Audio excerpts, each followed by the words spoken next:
সুপ্রিয় দর্শক, আসসালামু আলাইকুম। এই যে আমরা আমাদের সদ্য উপকেন্দ্র প্রধান ডক্টর ডেভিড ইন্দু দাস মহোদয় স্যারকে নিয়ে একটু এই যে ছোট যমুনা নদী এবং আত্রাই নদী ভিজিটে আসছি, এখানে মাছের সম্ভাব্যতা যাচাই করার জন্য।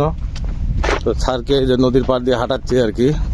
স্যার আজকে নাকি নদীতে যাবেন, নামবেন, দেখবেন আর কি। তো দেখি এই যে সামনে নদীতে একটি নৌকা চলে যাচ্ছে আর কি মাছ ধরার। নৌকাটা চলে গেল। দেখি এই তো সামনেই নদী।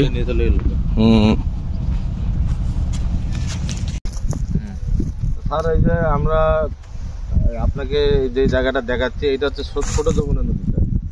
ছোট যমুনা নদী, এইদিকে নওগাঁ তুলসীগঙ্গা নদীতে যা মিলিত হয়েছে। আচ্ছা, ঠিক আছে, তুলসীগঙ্গা নদীতে মিলিত হয়েছে। আর এই পাশটা হচ্ছে আপনার আত্রাই, মানে আত্রাই নদী।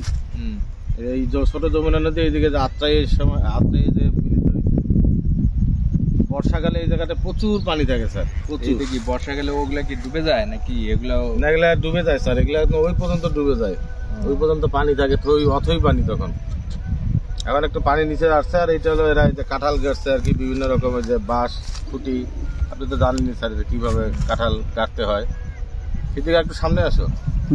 কাঁঠাল ওরা কবে এটা খোঁজ খবর রাখতেছো তুমি? এই কাঁঠাল স্যার এখন যেহেতু প্রচুর ঠান্ডা, এই ঠান্ডার কারণে তারা এখন কেউ এটাতে হাত দিচ্ছে না।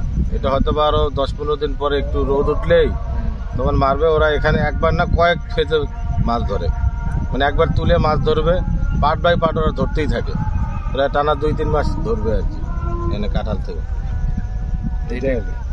এর আগের বারে এখানে প্রচুর মাছ ডিসেম্বরেই কাঁঠাল মাছ ডিসেম্বর জানুয়ারি। তো ওয়েদারের কারণে স্যার এই বছর একটু ঠান্ডা বেশি, ঠান্ডার কারণে জেলেরা এখন নামতেছে না, মানে নদীতে নামতে সাহস পাচ্ছে না, পানি ঠান্ডা।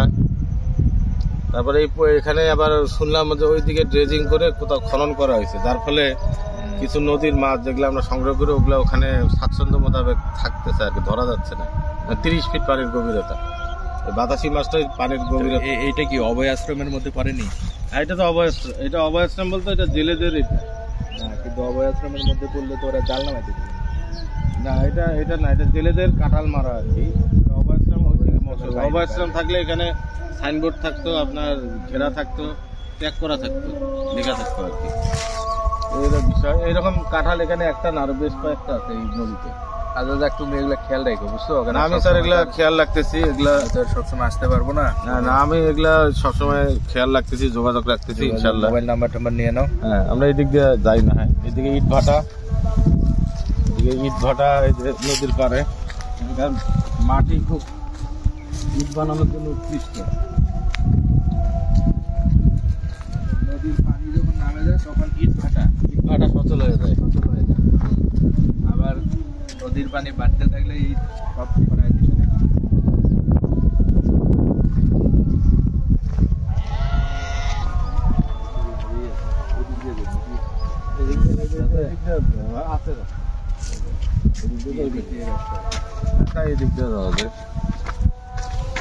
দেখো কেমন হয়েছে, সিদ্দিক পারলো কিনা। সিদ্দিক খালি তাড়াতাড়ি